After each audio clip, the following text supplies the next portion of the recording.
Hey scientists, guess what? I found another rock. Isn't this one cool? But wait, it looks so different from the last rock we talked about. It's much more smooth and it has a few different colors in it. The last rock we looked at felt rough and was just a dull gray color. This has me thinking, what makes a rock a rock? Where do they come from? And why do they look so different? Let's figure this out together.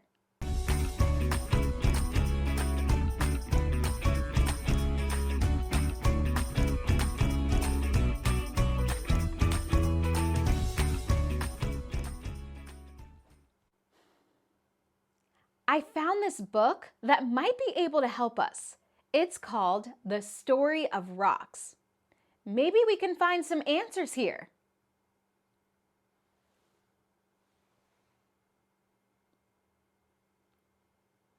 Wow! It says rocks are made up of tiny things called minerals. That's so interesting.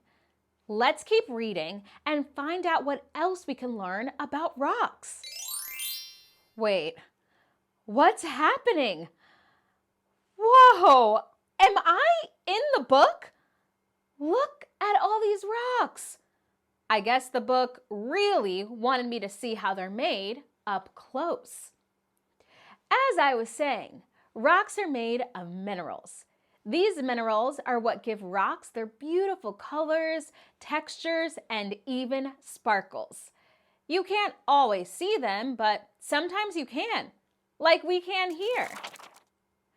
Over time, rocks also break down into tiny pieces, and those tiny pieces turn into soil. Soil is super important because it helps plants grow. Wow, these non-living things really play an important role in keeping other living things alive.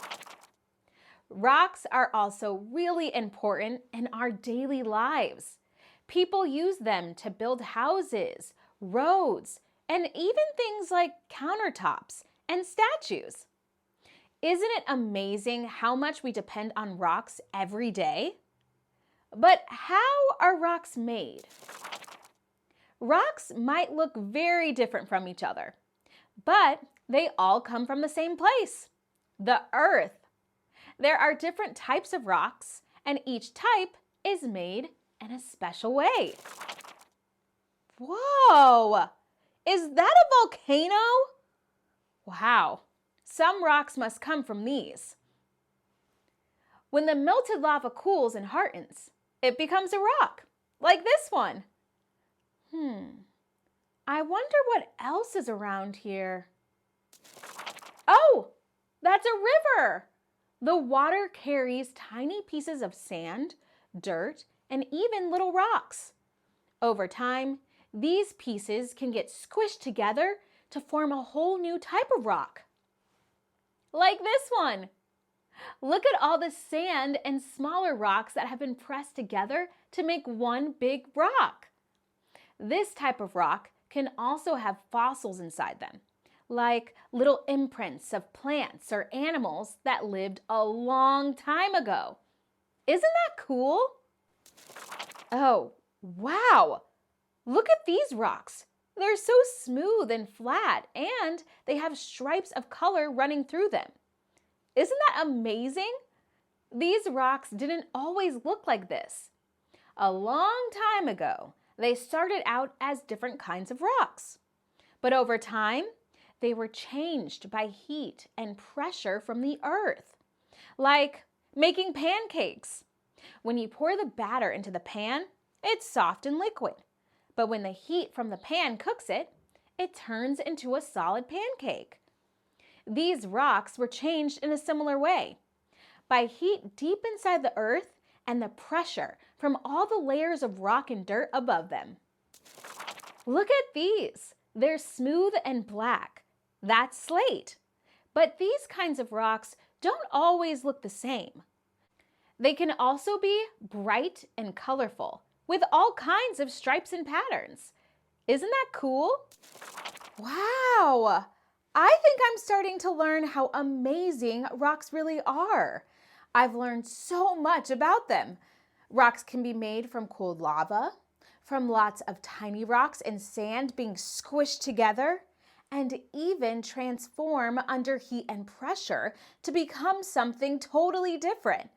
And it's all thanks to tiny minerals that give rocks their amazing colors and textures. What's that? Is the book closing? I think it's time for me to head back. Whoa, I'm back. That was incredible.